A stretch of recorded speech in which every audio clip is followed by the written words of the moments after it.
자, 저희가 이제 또 두 번째 주제로 넘어가 봐야 될 것 같은데요. 한 주의 소식이죠. 제가 보기에는 코너로 따로 빼야 될 것 같아요. 한 주의 일정 이렇게 해가지고 우리 이재명 대표의 재판 일정 이것만 가지고도 컨텐츠가 될 것 같은데 매주마다 막 재판이 막 두세 건씩 있으니까 진짜 뭐 제가 뭐 얘기하면서도 약간 좀 자괴감이 드네요. 이게 지금 뭐 하는 건지 모르겠습니다.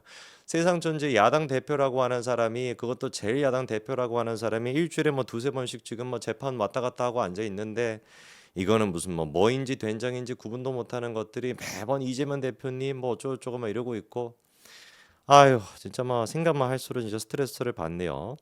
이번 주 이제 그 3일부터 시작해가지고 7일까지도 이재명 대표가 바빠요. 제가 봤을 때는 이쯤 됐으면은 대한민국 사람들을 위해서라도 야당 대표 그냥 관두시고 이재명의 재판 일기 뭐 이렇게 해가지고 브이로그라도 찍으시는 게 낫지 않을까. 그렇지 않겠습니까? 그게 모두를 위해서 윈윈하는 거 아닐까요? 이재명 대표도 뭐 돈 벌고 뭐 개딸들이 그냥 막 미친 듯이 그막 슈퍼챗 쏘지 않겠습니까? 조회수도 뭐 잘 나오겠지 뭐. 매번마다 일주일에만 두세 번씩 이제 또 재판 가야 되니까 그거 한 반반씩 쪼개가지고 막 해도 일주일 내내 영상이 올라오고 얼마나 그냥 개꿀 아이템입니까? 제가 이재명 대표를 위해서 이렇게 조언까지도 해드리네. 물론 이제 마지막에 그 브이로그는 뭐라고 끝나야 되겠어요? 지금까지 즐거웠습니다. 지금까지 감사했습니다. 라고 하면서 이제 재판을 마치고 이제 들어가는 그 모습으로 브이로그는 이제 끝이 나겠죠. 이번 주 3일부터 시작해서 7일까지도 마찬가지로 이재명 대표가 재판을 여러 개 앞두고 있는데 이따가 이 재판을 제가 한번 정리를 해드릴 거고요. 근데 그 전에 도저히 그냥 묵과하고 그냥 넘어갈 수가 없는 이재명의 헛소리가 있어가지고 한번 짚어야 될 것 같습니다. 윤석열 대통령이 이제 그 최상병과 관련된 문제, 김건희 여사와 관련된 문제, 그 특검에 대해 가지고 거부권을 이제 또 행사할 것이다라고 예고하지 않았습니까? 근데 그 부분에 대해 가지고 삼권 분립을 부정하는 위헌 행위다라고 이재명이가 얘기하는데 이재명의 이 얘기가 위헌 행위인 거예요. 그렇지 않습니까? 헌법에서 보장하고 있는 대통령의 권리, 대통령의 권한입니다. 거부권을 행사한다라는 거.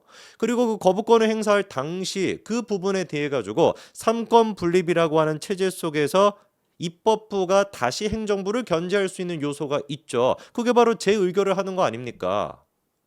대통령께서 거부권을 행사했다. 그러면 그거에 대해 가지고 국회에서 다시 재의결을 해가지고 그 부분을 다시 투표를 통해 가지고 통과시킬지 말지를 다시 결정할 수 있는 거. 당연히 그게 상권 분립을 통해 가지고 행정부랑 입법부가 서로 서로를 견제하는 역할을 하는 거 아니겠어요? 근데 이번에 어떻게 됐습니까? 부결이 됐잖아요. 국회 내부적으로 부결이 된 사안 아닙니까? 재의결을 해가지고. 그런데 그 부분에 대해 가지고 왜 윤석열 대통령한테 이게 헌법 위반이다라고 하는 반헌법적인 얘기를 이재명이가 떠들어대냐고요. 하나부터 열까지 다 말이 안 됩니다. 대통령께서 어떤 의도로 말씀하셨는지 모르겠지만 법률가인 대통령께서 명확한 삼권 분립을 천명한 대한민국 헌법에 위반되는 엄명을 한 것이다. 그리고 앞으로 그렇게 하겠다라는 태도는 반드시 시행돼야 된다. 자기 태도부터 좀 바꾸시기 바랍니다. 아니 뭐 바꾸고 여지고 무슨 물론 제가 뭐 이재명 대표한테 뭐 태도가 바뀔 거라는 그런 기대도 안 하기 때문에 그냥 이제 이재명 대표는 뭐 들어가셔가지고 사회로부터 격리가 된 상태에서 자연스럽게 태도가 바뀌는 거 말고는 제가 보기에 답이 없어 보여요. 그러면서 북한의 이제 그 오물투척 이 사건에 대해서도 하는 얘기가 뭐냐면 안보 위기를 조정해 정권의 불안을 해결하고자 생각한다면 국정을 감당할 자격이 되냐라고 하면서 마치 이 문제 자체가 윤석열 정부한테 문제가 있는 것처럼 얘기합니다. 이게 무슨 신하라 까먹는 소린지를 들어보니까 대북 전단 살포 그것 때문에 촉발된 대남 오물투척이다. 이게 그러니까 전형적으로 제가 보기에는 북한식 논리거든요. 정상적인 대한민국 국민, 정상적인 대한민국의 국회의원이라고 한다면은 북한에서 그렇게 오물투척을 했었을 때 북한을 당연히 비판해야지 정상인 거죠. 이거 말고 뭐 생각할 게 뭐가 있습니까? 근데 얘네들은 거꾸로 내가 돌아가는 거예요. 제가 보기엔 뇌가 좌뇌 우뇌가 있는 것이 아니라 북뇌밖에 없는 것 같아요. 그러니까 뇌가 북한 쪽으로 이게 쏠려 있어서 그런지 뭔지는 모르겠지만 이거를 뒤집어 가지고 오물투척을 한 북한에 대해서 비판하는 것이 아니라 오물투척을 당한 대한민국 정부를 욕보입니다. 아니 이런 인간들이 왜 대한민국에 필요하죠? 예? 지난번에 드론이 왔었을 때도 마찬가지 아닙니까? 드론이 왔어요. 그러면 드론을 보낸 북한에 대해 가지고 뭐라고 할 수 있어야 되는 것인데 이 북한 쪽으로 이게 뇌가 돌아가는 북쪽으로 뇌가 가 있는 애들 같은 경우는 거꾸로 뭐라고 지적을 하는 겁니까? 그게 뚫린 대한민국이 문제다 뭐 이럽니다. 아니 이런 인간들이 왜 도대체 대한민국 우리가 같이 살아야 되는 것이죠? 다 같이 모여가지고 제발 좀 북한으로 가면 안 됩니까?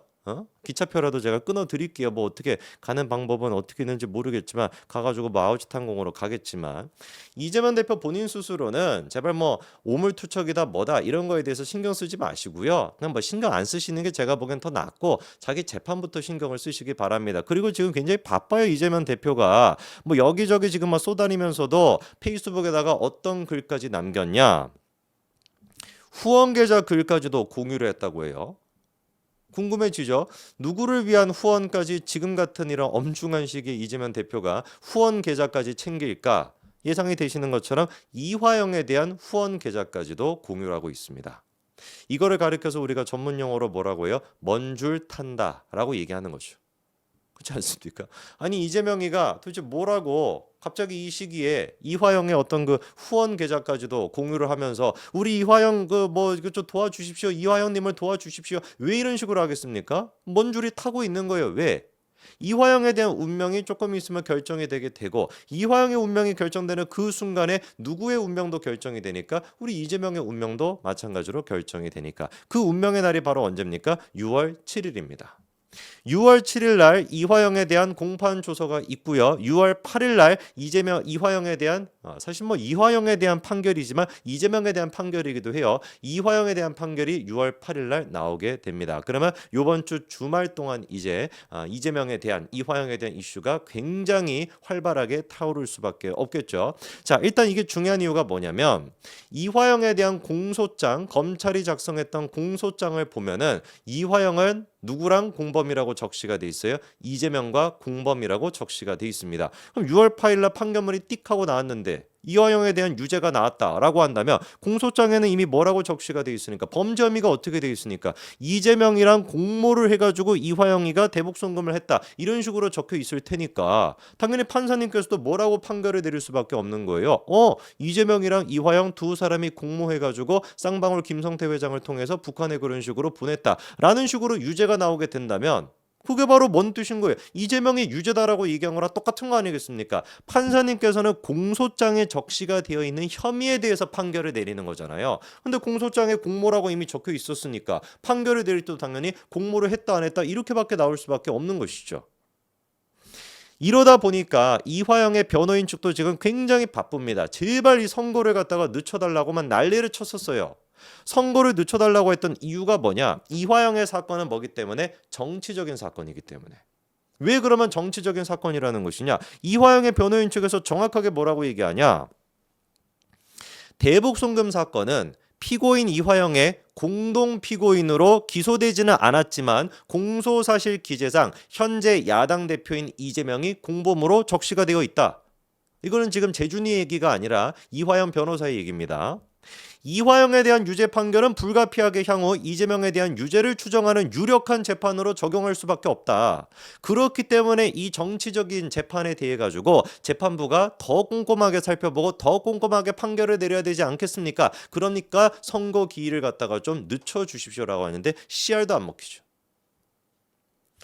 여러분들은 그래서 그냥 팝콘 드시면서 기다리고 계시면 됩니다. 6월 7일 날, 6월 8일 날 누구의 운명이 결정되게 된다? 이화영의 운명이 결정되게 된다. 그리고 그 운명은 동시에 누구의 운명이 될 수밖에 없다? 이재명의 운명이 될 수밖에 없다. 이화영의 판결문이 나오면 바로 검찰은 지금 뭐 할 태비가 갖춰져 있습니까? 이재명에 대한 구속영장을 칠 태비가 갖춰져 있습니다. 당연히 그럴 수밖에 없죠. 판사님께서 재판을 통해 가지고 이재명의 공범이 이화영이다. 이화영의 공범이 이재명이다. 라고 적시가 나오는 순간 이거 왜 구속영장을 안 청구하고 있겠습니까? 당연히 구속영장을 치게 되겠죠. 과연 이번 주말에 이재명의 운명이 어떻게 될지 지켜보고 자식할 것도 없습니다. 이미 결정이 되어 있으니까. 그러니까 이재명이가 먼 줄이 타가지고 페이스북에다가 이화영의 후원 계좌까지도 뭐 그런 식으로 공유하고 난리를 치고 있는 거 아니겠습니까? 참으로 딱하지만 당연히 우리 이재명은 구속이 되고 사회 격리가 되는 게 크게 대한민국을 위한 길입니다.